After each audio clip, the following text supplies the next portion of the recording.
Welcome to Burlap Teachers. Enjoy the video. You start by powering everything up. Charge the JBL Wave 200 TWS and the case so you avoid interruptions.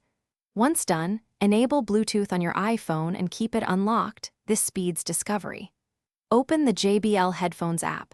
The app detects new devices and manages firmware, so install it before pairing. You don't need to pair in the app first. The iPhone Bluetooth list finds the earbuds. Then the app takes over for personalization and updates.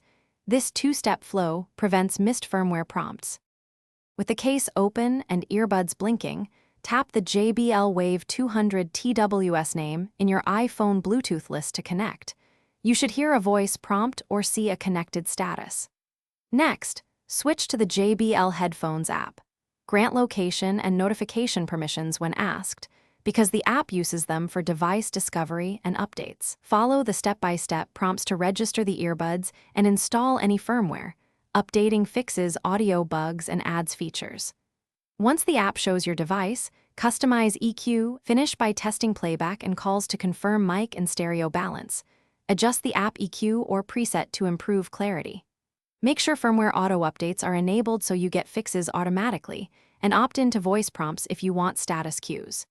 If connection fails, try the single most effective fix.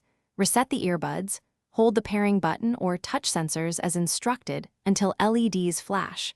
Then forget the device on your iPhone Bluetooth. Reboot the phone and repeat pairing. That clears stale profiles and usually